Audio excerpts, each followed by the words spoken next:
बेआईन बंधुक सह 4 अभियुक्त गिरफ। गंजाम जिले में दिनकु दिन चोरी डकायती राहाजानी दिनकु दिन बढ़ुवा बेले भंजनगर पुलिस को पुणी मिली आउ एक बड़ सफलता।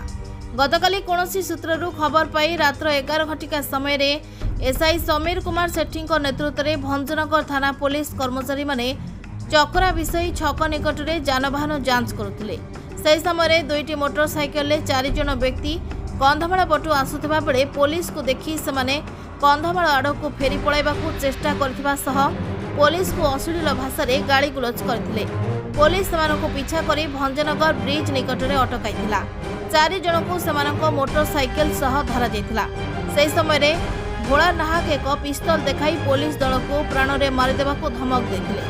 बहु कष्ट पुलिस तांको काबू करथिला एवं तांको निकटरू अपराध पई व्यवहृत अस्त्र जबत कर जाइथिला। पचरा उचरा समय अभियुक्त माने स्वीकार करथिले जे सेमाने कंधमाळरू ब्रह्मपुर को गंजेई चालान करुथुवा गाड़ी गुड़ी को एस्कॉर्ट करुथांती।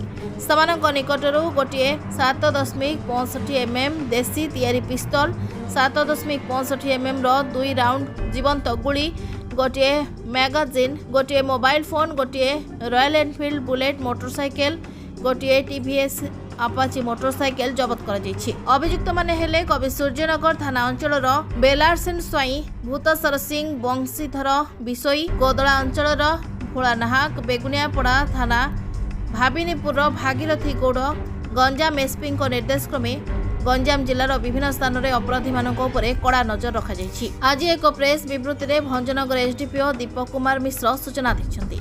प्रेस विवृत्ति में सूचना देबा परे समस्त अभियुक्तों को कोर्ट चालान करा जाइछि।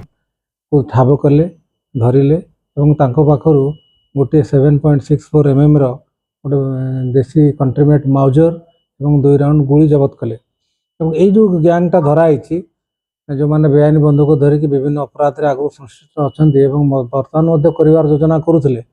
आगु नेतृत्व नेउथिले भोला नायक बोली जणे भोला नाहक बोली जणे छचिना गाँ कोदला थाना अंतर्गत से ये आगु गोटे मर्डर केस रे इनवॉल्व अछन्ती, विभिन्न प्रकार केस रे इनवॉल्व अछन्ती। तांकर सहयोगी माने भागीरथी गौड़, बेलारसेन स्वाई, बंशीधर बिसोई 4 जन को धरा आइछि। सेमाने आज गिरफ होइछन्ती एवं तांको कोर्ट चालान करा होछि। बंधुक गोटे मारण। भंजनगर आम प्रतिनिधि अशोक को रिपोर्ट, सूर्यालोक ओडिशा।